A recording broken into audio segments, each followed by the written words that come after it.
Have you ever wondered what the www stands for in front of a URL? What is a URL? What about a pop-up? Don't know the answers to these questions? Well, hang tight because in this video, I'll teach you all about the World Wide Web. Let's get started.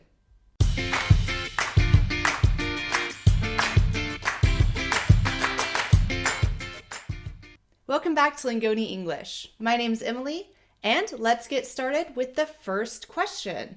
What does www stand for? Well, it stands for World Wide Web. The World Wide Web is a series of interconnected websites that people can access from all over the world. You can access these through the internet. So let's continue on with a few more vocab terms. The first one is browser. A browser is a software application that you can use to browse or look through the internet. Some common browsers are Safari, Chrome, Firefox, etc. Which internet browser do you use? The next one is a search engine. So after you've opened your browser, you will oftentimes open a website that is a search engine. Now these are things like Google, Yahoo, or Bing, where you can type in a question or a term and you'll see a list of results from all over the internet. Which search engine do you use? The next terms are to download and to upload. When you download something, you're transferring files or information from the internet onto your computer or phone, and when you upload something, you do the opposite. So when you're uploading something, you take something from your phone and upload it or bring it onto the internet. For example, before Spotify, we used to have to download music from the internet onto our computers and then burn that onto CDs. Also, when I was younger, we used to upload way too many pictures from our weekends out onto Facebook. Speaking of Facebook, do you know what social media is? These are social sharing websites such as Instagram, Facebook, Twitter, or X, and these platforms, people will share things about their lives. YouTube is also a social media platform. Now, to log on to these platforms, you need two things, a username and a password. A username is just a unique way to identify yourself on these platforms. For example, LanguageKid07. Now, a password is a set of numbers or letters or special characters that you put together, and it's a secret. And after you put your username in, you'll put this secret word or secret combination of letters in, and that is your password or your key to get into the website. Okay, but how do you actually get internet at all? Well, you can use something called Wi-Fi. The best part about Wi-Fi is you no longer have to plug your computer into the wall to use the internet. Wi-Fi is all around us. It's wireless.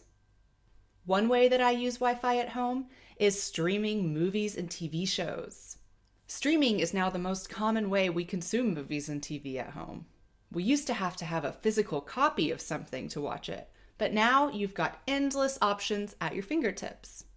You can stream different movies and TV shows through providers like Netflix or Amazon Prime. Have you streamed anything good lately? If so, tell us in the comments. Okay, now let's get serious. We need to talk about cybersecurity. Cybersecurity are the measures taken to protect users' data on the internet and on their computers or phones. You're protecting your stuff from unauthorized access. Unauthorized access means something is not supposed to be there. You didn't give permission, knowingly, for someone or something to access this. Unauthorized access could lead to viral attacks on your computer, for example. These could potentially steal your information or destroy your device, or worse. That's why taking cybersecurity very seriously is important. Okay, and the next term is cookies. And sadly, I'm not talking about the cookies we eat. I'm talking about the cookies on the internet. Cookies are just small pieces of data stored on a user's device by websites or internet sites that are trying to remember your preferences or your browsing history. A lot of times to access a website, you have to accept their cookie policy to go forward. All right, the next term is home page. And this is just the first site you see when you go to a specific website. For example, on the Lingoni homepage, you can see that we offer Lingoni German, Lingoni French, and Lingoni English. All right, are you ready for your last term? This one is a pop-up. Now, a pop-up is something that literally pops up onto your screen and usually wants you to buy something or it's an ad for something. Also, like we talked about before, cookie preferences will pop up onto your screen when reaching a new website. Pop-ups really drive me crazy, especially when you can't find that little X to get out of them. Okay, so that's it for this lesson. Do you want to practice what you just learned? If so, check us out at lingoni.com.